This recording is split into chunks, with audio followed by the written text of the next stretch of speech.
Hello students, मैं Dilshad Hussain from राजकीय polytechnic Shahabad Rampur. देखिए, मैं आज आप लोगों को जो DSMS का एक चैप्टर है कंप्रेशन मेंबर, वो आप लोगों को मैं आज यहाँ पे एक्सप्लेन करने जा रहा हूँ। देखिए, कंप्रेशन मेंबर क्या होता है? वो मेंबर होते हैं जो आपका क्या होते हैं, कंप्रेसिव लोड बियर करते हैं। अब कंप्रेशन मेंबर आपको दो तरह का हो सकते हैं, एक तो आपका कॉलम होता है, दूसरा क्या होता है आपका स्ट्रट होता है। अगर आपका कॉलम, आपका जो कंप्रेशन मेंबर है वो वर्टिकल है तो वो क्या कहलाएगा? कॉलम कहलाएगा। अगर इंक्लाइंड किसी एंगल पर आपका क्या है, वो झुका हुआ है तो वो क्या कहलाता है? आपका स्ट्रट कहलाता है। नेक्स्ट क्या होता है आपका, अगर हम बात करें बकलिंग क्या होती है। देखिए, अक्षीय भार के कारण जो कॉलम में जो आपका क्या आता है, डिफ्लेक्शन आता है, अपने शेप से कुछ डिफ्लेक्ट होता है। जैसे आपको देखा डायग्राम में मैंने दिखाया आपको ये, तो इस तरह से जो ये क्या कहलाता है आपका बकलिंग कहलाती है। जितना भी इसमें डिफ्लेक्शन होता है वो क्या कहलाता है? ये बकलिंग कहलाती है। नेक्स्ट होता है आपका इफेक्टिव लेंथ। अब देखिए, कॉलम में जिस पॉइंट से बकलिंग स्टार्ट होती है, जहाँ तक होती है वहाँ तक की जो डिस्टेंस होती है वो क्या कहलाती है आपकी? ये एल इफेक्टिव, वो क्या कहलाती है आपकी? इफेक्टिव लेंथ कहलाती है। और जो टोटल लेंथ होती है वो क्या कहलाती है आपकी? एक्चुअल लेंथ कहलाती है। अब देखिए, इफेक्टिव लेंथ भी अलग अलग कंडीशंस के लिए आपके अलग अलग होती है। जैसे बोथ हैंड अगर हिंज्ड हैं तो उसके लिए क्या होगी? आपकी एक्चुअल लेंथ बराबर क्या होती है? इफेक्टिव लेंथ होती है। नेक्स्ट आता है आपका बोथ हैंड अगर फिक्स्ड कर दिए हैं अपने कॉलम के, और बोथ हैंड क्या है? फिक्स्ड है। यहाँ भी फिक्स्ड कर दिया आपने और यहाँ पे भी फिक्स कर दिया, तब क्या होगी? ये एल इफेक्टिव लेंथ कितनी होगी? 0.65 एल होगी। थर्ड जो केस होता है आपका क्या होता है? One and fix, other and क्या होता है आपका? हिंज होता है, उसके लिए आपकी कितनी हो जाती है? 0.8 हो जाती है। फोर्थ होता है आपका कि अगर वन एंड क्या है आपका? फिक्स्ड है और अदर एंड क्या कर दिया आपने? फ्री कर दिया है, तो इस केस में क्या होती है आपका? ये एल इफेक्टिव कितना होता है आपका? 2L होता है। नेक्स्ट होता है आपका लीस्ट रेडियस ऑफ गायरेशन। ठीक है, जिस एक्सिस पे आपके जो कंप्रेशन मेंबर है उसके जो मोमेंट ऑफ इनर्शिया वो मिनिमम होता है, तो वो आप जो क्या कहलाती है आपकी? वो कहलाती है आपके उस पर जो आपकी रेडियस होती है वो क्या कहलाती है आपकी? लीस्ट रेडियस ऑफ गायरेशन कहलाती है। ठीक है, इसके लिए फार्मूला क्या होता है आपका? आर बराबर क्या होता है आपका? I minimum upon A under में। नेक्स्ट होता है आपका स्लेंडरनेस रेशियो। देखिए, क्या होता है आपका? ये होता है effective length upon least radius of gyration, यानी इन दोनों का जो रेशियो होता है वो क्या कहलाता है आपका? स्लेंडरनेस रेशियो कहलाता है। यानी ये भी आपका अलग अलग कंडीशन के लिए, अलग अलग लोडिंग कंडीशन के लिए अलग अलग होता है। जैसे आपका अगर सिर्फ क्या डेड लोड और सिर्फ इम्पोज लोड है, उसके लिए कितना होता है आपका? ये 180 होता है। नेक्स्ट अगर आपका क्या भवन लोड या फिर भूकंपीय है, नहीं अर्थक्वेक लोड आ रहा है, तो कितना होता है? 250।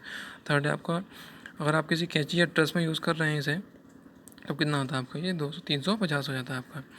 नेक्स्ट होता है आपका शेप ऑफ कंप्रेशन मेंबर होती है आपकी सिंगल एंगल हो सकता है, आपका डबल एंगल हो सकता है, और आपका आई सेक्शन भी हो सकता है। लेकिन डबल एंगल जब बनाते हैं क्या करते हैं? हमेशा गजेट प्लेट के साथ में जोड़ देते हैं। नेक्स्ट होता है आपका स्ट्रेंथ ऑफ कंप्रेशन मेंबर। कितनी होती है भाई आपकी स्ट्रेंथ? होती है आपकी होती है gross area into permissible compressive stress होती है। जो टोटल एरिया होता है वो क्या कहलाता है? इसका ग्रॉस एरिया कहलाता है। और परमिसिबल स्ट्रेस कितनी होती है आपकी? सिग्मा AC बराबर होती है आपकी 0.6 इंटू F/, होती है। F/, क्या होती है आपकी? यील्ड स्ट्रेस, यानी यील्ड स्ट्रेस का कितना ले सकते हैं हम यहाँ पर? सिर्फ 0.6 टाइम्स ही ले सकते हैं। नेक्स्ट आपका सिग्मा AC के लिए आप निकालने के लिए आपका IS कोड में एक फॉर्मूला और दे रखा है, वो आपका क्या होता है भाई? आपका ये दे रखा है 0.6 FCC upon F/, upon FCC की पावर n प्लस F/, की पावर n की होल पावर 1/n होता है। इससे भी आप क्या है सिग्मा AC की वैल्यू निकाल सकते हैं। नेक्स्ट होता है आपका टाइप्स ऑफ कंप्रेशन मेंबर। ये कंप्रेशन मेंबर आपके दो तरह के होते हैं, एक होते हैं कंटिन्यूस कंप्रेशन मेंबर, दूसरे होते हैं डिसकंटिन्यूस। देखिए, कंटिन्यूस कंप्रेशन मेंबर वो मेंबर होते हैं जो आपके दो सपोर्ट से ज़्यादा पे कंटिन्यू होते हैं। लेकिन कंप्रेशन डिसकंटिन्यूस मेंबर क्या होते हैं? जो कि आपके सिर्फ दो सपोर्ट तक ही होते हैं।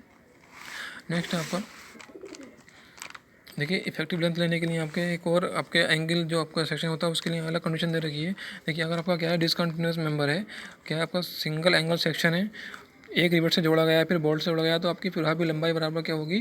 टोटल लंबाई होगी। ये सिर्फ आपका क्या है एंगल सेक्शन के लिए दे रखा है, और जो परमिसिबल स्ट्रेस होगी वो आपकी इतनी ली जाएगी। सेकंड आपका अगर दोहरा जो है रिवेट से जोड़ा गया तब आपकी ये हो जाएगी, और ये इफेक्टिव स्ट्रेस कितनी हो जाएगी? सिग्मा AC हो जाएगी। वैसे ही आपके अलग अलग कंडीशन के लिए आपका जो IS कोड ने दे रखा है, ये सारी कंडीशन मैंने यहाँ पे आपको लिख कर दिखा दी है। नेक्स्ट होता है आपका calculation of strength of compression member. देखिए, कंप्रेशन मेंबर की स्ट्रेंथ ज्ञात करने के लिए हम क्या करते हैं? सिरा स्थितियों के अनुसार क्या करते हैं? सबसे पहले इफेक्टिव लेंथ ज्ञात कर लेंगे, उसके बाद क्या करेंगे? उसका अनुप्रस्थ क्षेत्रफल ज्ञात कर लेंगे, उसके बाद क्या करेंगे? आप खंड के लिए न्यूनतम जड़त्व भागफल ज्ञात कर लेते हैं, तन्यता अनुपात ज्ञात किया जाता है। उस तन्यता अनुपात के लिए आप क्या करते हैं? परमिसिबल कंप्रेसिव स्ट्रेस निकाल लेते हैं। उसके बाद में क्या करते हैं? अगर आपकी एग्जैक्ट वैल्यू नहीं आ रही है तो आप क्या करेंगे? इंटरपोलेशन फार्मूले से इसकी वैल्यू ज्ञात कर लेंगे। नेक्स्ट आपका क्या होता है? जो आपका ये परमिसिबल स्ट्रेस आएगी, इससे क्या करेंगे? आप अपने जो एरिया दे रखा है ग्रॉस एरिया, उससे आप क्या करते हैं? कन्वर्ट कर देंगे, और आपकी क्या आ जाएगी? इसकी कंप्रेसिव टोटल जो कंप्रेसिव स्ट्रेस है वो निकल के आपकी आ जाएगी। देखिए, मैं इसे आपको एक एग्जांपल से समझा दूंगा।